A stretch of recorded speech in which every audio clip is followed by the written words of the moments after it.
আসসালামু আলাইকুম। একাদশ ও দ্বাদশ শ্রেণীর প্রিয় শিক্ষার্থীবৃন্দ, আমি আজ আপনাদের জন্য আলোচনার বিষয় নিয়ে এসেছি তথ্য ও যোগাযোগ প্রযুক্তি একাদশ ও দ্বাদশ শ্রেণীর বিগত সালের বোর্ড প্রশ্নগুলো, যেগুলো বিগত সালে পড়ে গেছে, এবং এই অংশটি ডিজিটাল ডিভাইসের তৃতীয় অধ্যায়ে ডিজিটাল ডিভাইসের। আমি ঢাকা বোর্ড 2023 সালের ডিজিটাল ডিভাইস থেকে যে প্রশ্নটি পড়েছে সেটির সমাধান করাবো।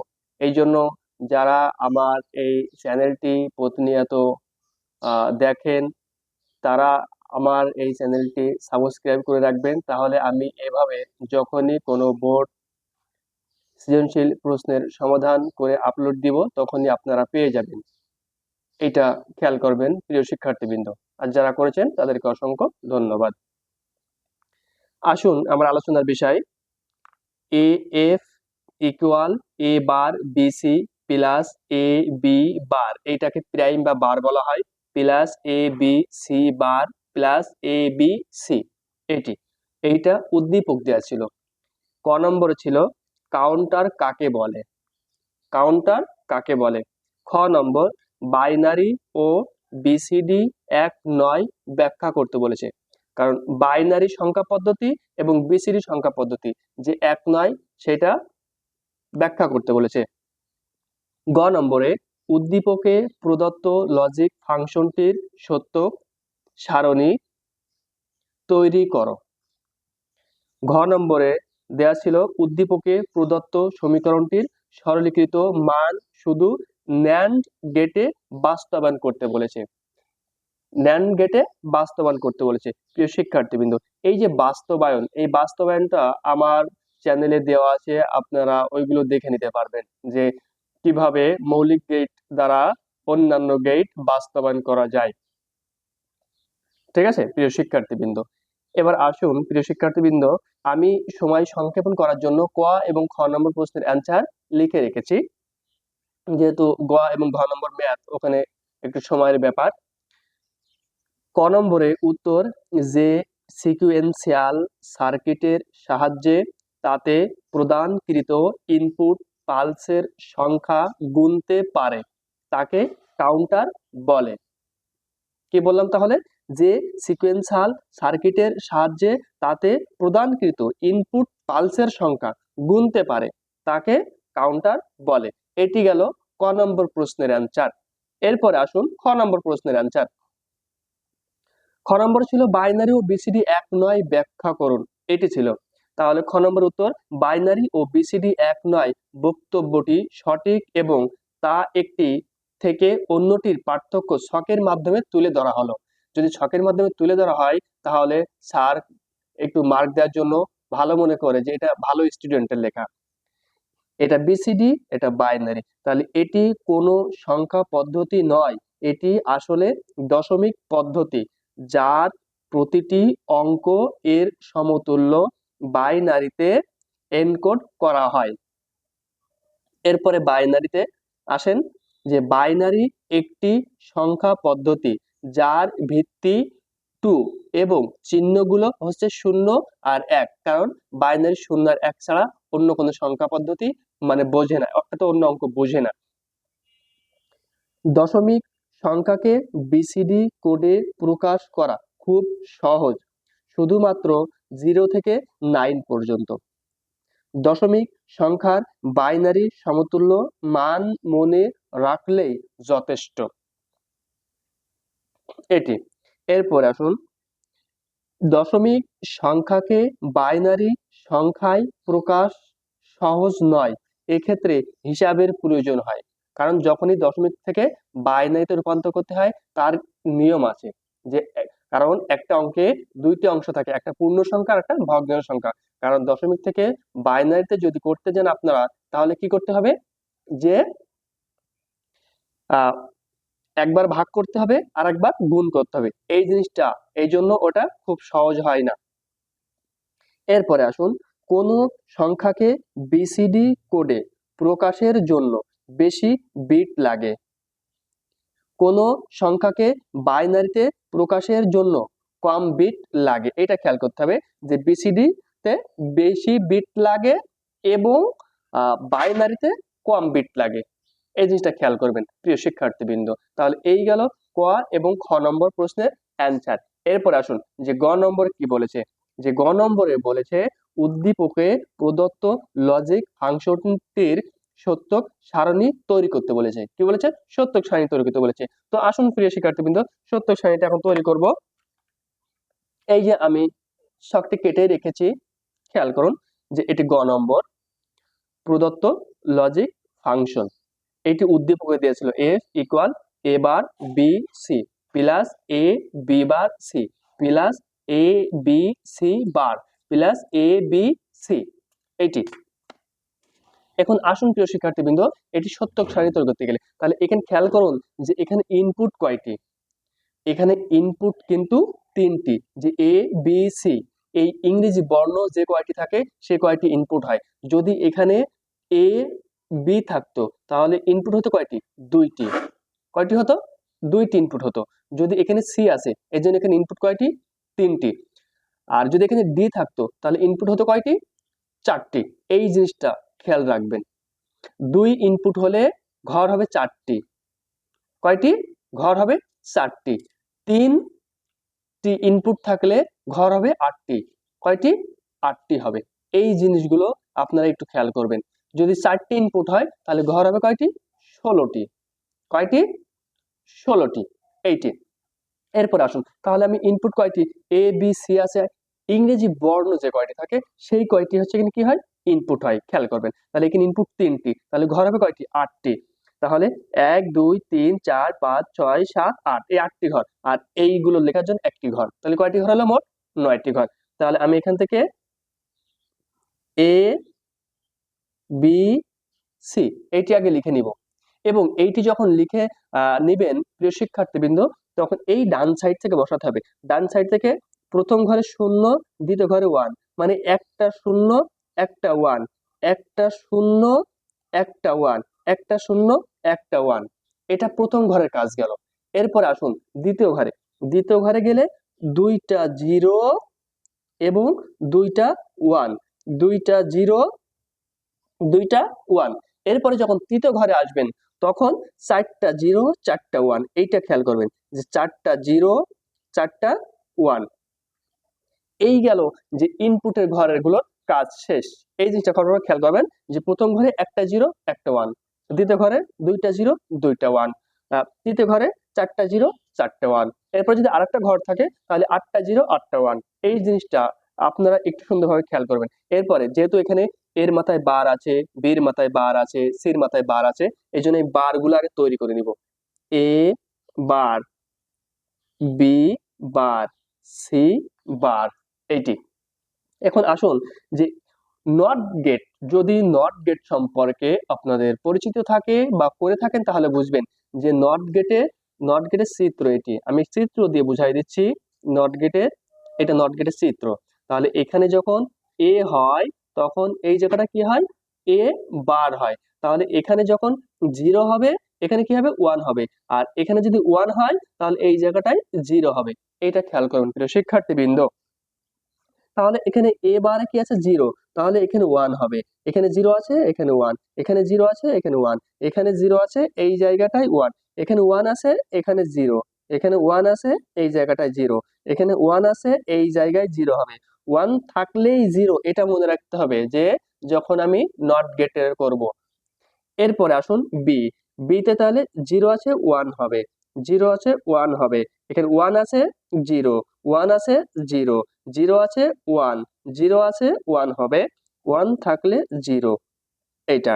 এরপরে 0 আছে, এটা সি বার, সি থেকে সি বারে কাজ করছি, তাহলে 1 হবে, 1 আছে 0 হবে, 0 আছে 1 হবে, 1 থাকলে 0 হবে, 0 থাকলে 1 হবে, 1 থাকলে 0 হবে, 0 থাকলে 1, 1 থাকলে 0। এই হয়ে গেল প্রিয় শিক্ষার্থীবৃন্দ এটি তৈরি। এরপরে আসুন যে এ বার বি সি, আমি একটা একটা করে তৈরি করে নিচ্ছি। তাহলে এখানে এ বার বি সি আছে, তাহলে এগুলো কি আকারে আছে? গুণ আকারে আছে। আর গুণ হলে যখনই সবগুলো ইনপুট ওয়ান তখনই আউটপুট ওয়ান হবে। এই জিনিসটা খেয়াল করতে হবে যে গুণের ক্ষেত্রে যখনই সবগুলো ইনপুট ওয়ান তখনই আউটপুট ওয়ান হবে, অন্যথায় জিরো হয়ে যাবে। এটি খেয়াল রাখতে হবে প্রিয় শিক্ষার্থীবৃন্দ। তাহলে এখানে এবার, তাহলে আমি এই এবার কাজ করব। কোনটা কাজ করব? এবার নিব। আর কি নিব? যে এই যে বি সি। তাহলে আমার এই তিনটা ঘরের কাজ হবে। কোন তিনটা ঘর? এই তিনটা ঘরের কাজ হবে। তাহলে এই তিনটা ঘরের কাজ যখন হবে তখন আমি কি বলেছি যে গুণ আকারে থাকলে তিনটা ইনপুট ওয়ান হতে হবে। তাহলে এখানে আমি দেখছি জিরো আছে একটাই, তাহলে এখানেও জিরো হয়ে যাবে। এরপর আসুন এই যে তিনটা ইনপুট, তাহলে এখানেও কি হয়ে যাবে? জিরো হয়ে যাবে, কারণ এখানে একটা জিরো আছে।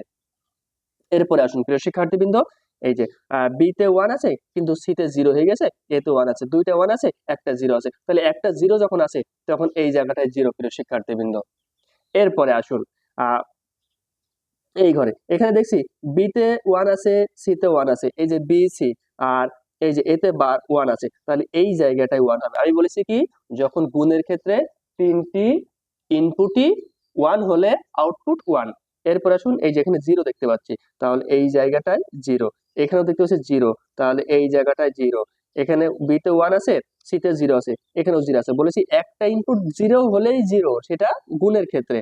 এরপর এখানে ওয়ান কিন্তু এবারে জিরো, তাহলে এই জায়গাটায় জিরো। এরপরে আসুন প্রিয় শিক্ষার্থীবৃন্দ এইটা যে এ বি বার সি, এটি করলাম। এরপরে আসুন প্রিয় শিক্ষার্থীবৃন্দ যে এইটা করব, তাহলে এটা এ নিব, যেহেতু এখানে শুধু এ আছে আর বি বার আছে, তাহলে এই বি বার কে নিব।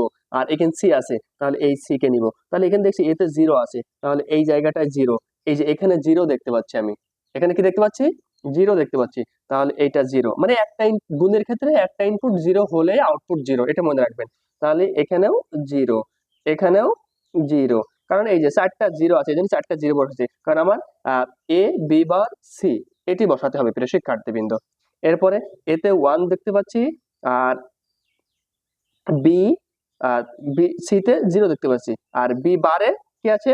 ওয়ান আছে। তাহলে আমার একটা ইনপুট কি হয়েছে? জিরো হয়েছে, তাহলে এটাও জিরো হবে। এরপরে এতে ওয়ান দেখতে পাচ্ছি, সি তে ওয়ান দেখতে পাচ্ছি, বি তে বারে ওয়ান দেখতে পাচ্ছি, তাহলে এই জায়গাটা আমার কি হবে? ওয়ান হবে, কারণ আমি কি বলেছি তিনটা ইনপুট যদি ওয়ান হয় তাহলে আউটপুট ওয়ান হবে, সেটা গুণের ক্ষেত্রে প্রিয় শিক্ষার্থীবৃন্দ। তাহলে এতে ওয়ান, সি তে ওয়ান, বি বারে ওয়ান, এটা। এরপরে এটা আসুন এতে ওয়ান, সি তে জিরো, তাহলে এটা আমি জিরো পেয়ে যাব। এরপরে এটা এতে ওয়ান, সি তে ওয়ান, কিন্তু বি বারে জিরো, তাহলে এইটাও জিরো হয়ে যাবে প্রিয় শিক্ষার্থীবৃন্দ। এরপরে আসুন যে এবার এ এ বি সি বার, এটি। তাহলে আমার এবার এই যে এ আর এই বি কে নিতে হবে, এ এবং এই বি কে নিতে হবে, আর এই সি বার কে নিতে হবে। তাহলে আমি দেখতে পাচ্ছি এ তে চারটা জিরো আছে, আমি বলেছি গুণের ক্ষেত্রে একটা জিরো থাকলে ইনপুট আউটপুটে জিরো হয়ে যাবে, তাহলে এখানে আমি চারটা জিরো দিব, এক, দুই, তিন, চার, এটি সহজ নিয়মে। এরপর এখানে চারটে ওয়ান আছে, কিন্তু আমার কি আছে? বি তে কি দেখবো? যে বি তে এখানে জিরো আছে, তাহলে একটা ইনপুট, আর সি বারে কি আছে? ওয়ান আছে, কিন্তু একটা ইনপুট জিরো হয়ে গেছে, তাহলে এখানে জিরো। এরপরে আবারও দেখছি এ বি, তাহলে বি তে জিরো, তাহলে এই জায়গাটায় আমি জিরো বসাই দিব। এরপর আসুন যে এ বি তে ওয়ান আছে, এবার সি বারে দেখবো ওয়ান আছে কিনা, এই যে সি বারে ওয়ান, এই ঘরটা, যে আমার এই ঘরটা আমরা কাজ করছি, তাহলে তিনটায় ইনপুটে ওয়ান পাইছি, তাহলে আউটপুটে যে ওয়ান হবে, এইটা খেয়াল করবেন প্রিয় শিক্ষার্থীবৃন্দ। এরপরে এ বি তে ওয়ান আছে কিন্তু সি বারে জিরো আছে, তাহলে এই জায়গাটায় জিরো বসবে। এটার কাজ শেষ হয়ে গেল প্রিয় শিক্ষার্থীবৃন্দ। এরপর আসুন এই যে এ বি সি, এ বি সি, তাহলে এবার এই তিনটার কাজ, তাহলে আমি বলেছি কি গুণের কাজ যখন করব তখন ইনপুট একটা জিরো হলে জিরো, তাহলে আমি দেখছি এখানে চারটা জিরো আছে পরপর, তাড়াতাড়ি করার জন্য, তাহলে একটা জিরো, দুইটা জিরো, তিনটা জিরো, চারটা জিরো হয়ে গেল। এরপরে আসুন এখানে চারটে ওয়ান আছে, এবার এখানে দেখছি বি তে দুইটা জিরো আছে, তাহলে এই পরপর দুই ঘরে জিরো বসে যাবে, আবারও দুই ঘরে জিরো বসে যাবে। এরপরে এই লাস্টের দুই ঘরে এ তে ওয়ান আছে, বি তে ওয়ান আছে, এবং সি তে 0 আছে, এই জন্য এই জায়গাটায় 0 বসবে। এবার এ তে 1, বি তে 1, সি তে 1, তাহলে এই জায়গাটায় 1। আমি বলেছি তিনটি ইনপুট 1 হলেই 1, তিনটি ইনপুট 1 হলেই 1। এরপরে আমার এই যে এফ এর মান, পুরো এফ এর মানটা তৈরি করতে হবে, কারণ আমার এবার মূল আউটপুটে চলে আসছি। এরপরে তাহলে এইগুলো কি আকারে আছে? যোগ আকারে আছে। একটা জিনিস খেয়াল করবেন প্রিয় শিক্ষার্থীবৃন্দ, যখনই যোগ আকারে থাকবে মানে অর গেটে থাকবে, তখনই যে কোনো একটি ইনপুট 1 হলেই আউটপুট 1 হবে। এই জিনিসটা আপনারা খেয়াল করবেন যোগের ক্ষেত্রে, যে এখানে ইনপুট 1 2 3টা ইনপুট, তাহলে 3টা ইনপুট 0 আছে, তাহলে এই জায়গাটা 0 বসবে। 1 2 3, 3টা ইনপুট 0, তাহলে এই জায়গাটা 0 বসবে। এখানেও দেখছি 3টা ইনপুট 0, তাহলে এখানেও 0 বসবে। এখানেও 3টা ইনপুট 0, তাহলে এখানেও 0 বসবে। এখানেও দেখতে পাচ্ছি 3টি ইনপুট 0, তাহলে এখানে 0 বসবে। এরপরে খেয়াল করুন প্রিয় শিক্ষার্থীবৃন্দ, এই যে এই ইনপুটটি 1 আর বাকি দুটো 0, তাহলে আমি বলেছি কি যে একটা ইনপুট 1 হলেই সেখানে 1 বসবে। এখানেও দেখতে পাচ্ছি একটা ইনপুট 1 আছে, তাহলে এইটা 1 আসবে। এখানেও দেখতে পাচ্ছি 0 0 আর এখানে 1, তাহলে এই জায়গাটাও আউটপুট 1 হবে। এই গেল প্রিয় শিক্ষার্থীবৃন্দ যে গ নম্বরের লজিক ফাংশনের যে এফ এর মানটি দেওয়া ছিল সেটির সত্যক সারণী তৈরি করা হয়ে গেল। প্রিয় শিক্ষার্থীবৃন্দ, এইভাবে যদি আপনারা করতে পারেন তাহলে ফুল মার্ক পেয়ে যাবেন। এটা একটু মানে ধৈর্যের বিষয় এবং খুব সুন্দর করে ঠান্ডা মাথায় এটা করতে হবে, ঠিক আছে প্রিয় শিক্ষার্থীবৃন্দ। এরপরে আসুন ঘ নম্বর।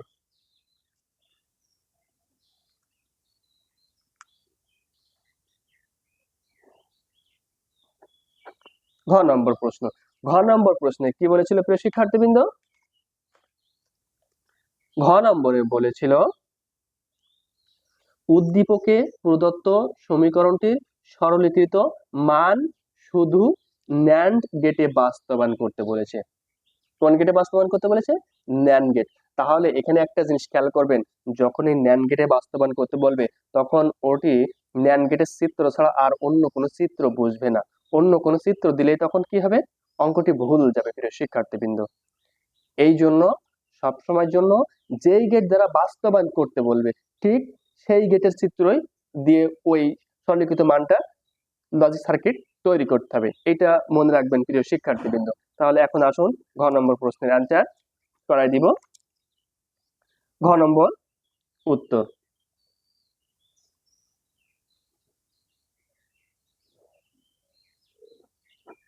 প্রিয় শিক্ষার্থীবৃন্দ, তাহলে ঘ নম্বর যদি করতে হয় আগে আমি সরলীকৃত মান তৈরি করতে বলেছে, তাহলে equal A bar B C plus A B bar C plus A B C bar plus A B C.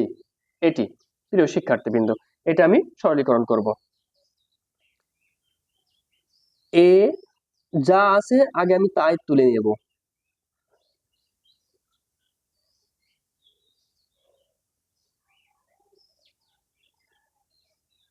এরপরে খেয়াল করুন প্রিয় শিক্ষার্থীবৃন্দ যে এইটা আমাকে 3বার নিতে হবে, কারণ 1 2 3, এই জন্য এটাকে আমাকে কয়বার নিতে হবে? 3টা নিতে হবে। কারণ মৌলিক উপপাদ্যের সূত্র যদি আপনাদের মুখস্থ থাকে তাহলে সেটা সহজে করতে পারবেন, যে a plus A plus A equal কি, যে এ মানে যতগুলো এভাবে এ থাকবে মানে একটা এ, তাহলে আবার যখন আপনাদের লাগবে অঙ্কের ক্ষেত্রে তখন আবার এইভাবে নিয়ে আসতে পারবেন।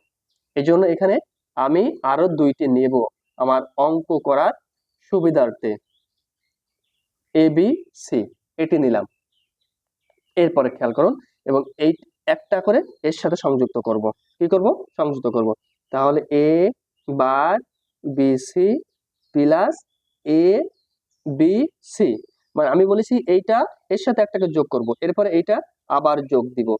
A B bar C plus এই এবিসি একটা নিয়ে আসবো, এ বি সি প্লাস আবার এটা বসাবো, এ বি সি বার প্লাস এবার এটা নিয়ে আসবো, এ বি সি। এই গেল প্রিয় শিক্ষার্থীবৃন্দ।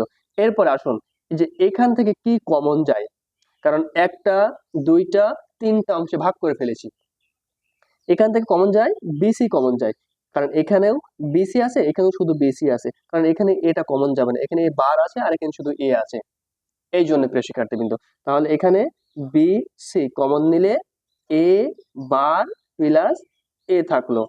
এখানেও আহ, আমার এ আর সি কমন যাবে, তাহলে এ সি কমন নিলাম, নিলে কি থাকলো B bar plus B plus এখানে কি কমন যাবে, এ বি কমন যাবে, এ বি কমন নিলাম, নিলে কি থাকলো সি বার প্লাস সি।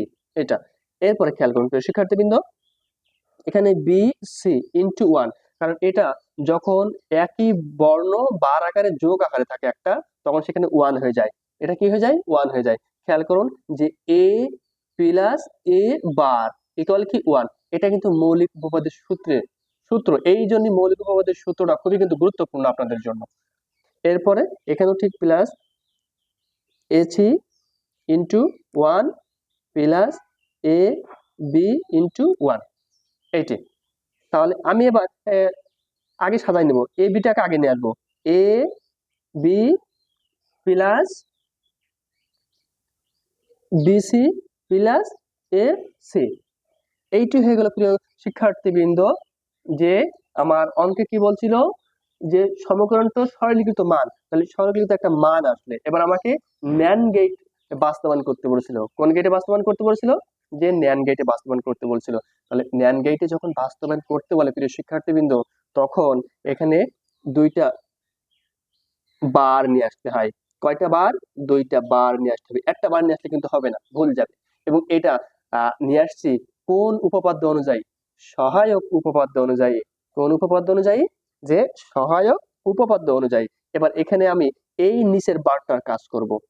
তাহলে নিচের বারটা কাজ করতে গেলে কি হবে, যে খেয়াল করবেন যে a plus b whole bar, এবার চলে যাবেন ডি মর্গানের সূত্র অনুযায়ী, যে a plus b whole bar equal কি, যে এ বার ইন্টু বি বার, এটি হচ্ছে এখানে ডি মর্গানের সূত্র প্রিয় শিক্ষার্থীবৃন্দ, এটা মনে রাখতে হবে। তাহলে এইবারে যখন কাজ করব, তখন a B bar into b C bar into যোগ আছে গুণ হয়ে যাবে এ সি বার।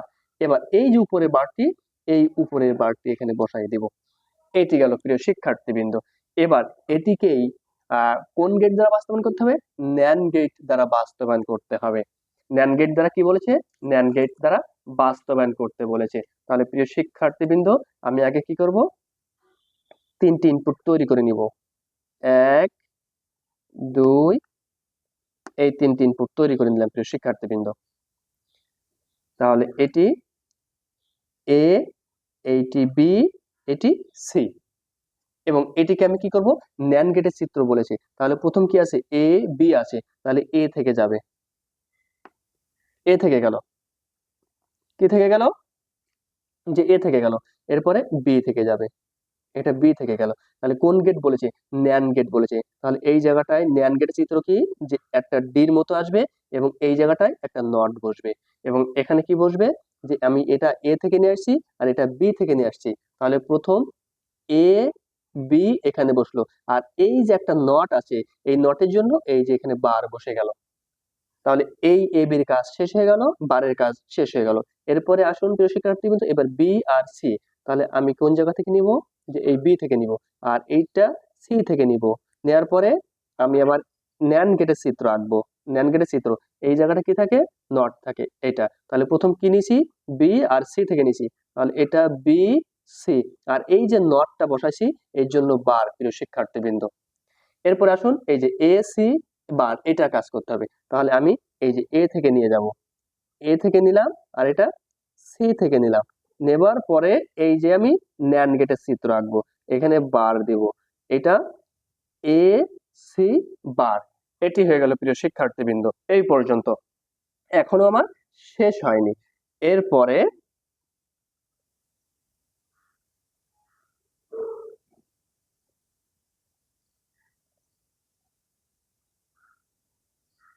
কারণ আমার কিন্তু এই পুরোটাই বানাতে হবে, এই পুরোটাই বানাতে পারলে তখনই তোমাদের লজিক সার্কিট প্রমাণ হয়ে যাবে প্রিয় শিক্ষার্থীবৃন্দ, যে ন্যান গেট দ্বারা বাস্তবায়ন, এটা খেয়াল করতে হবে।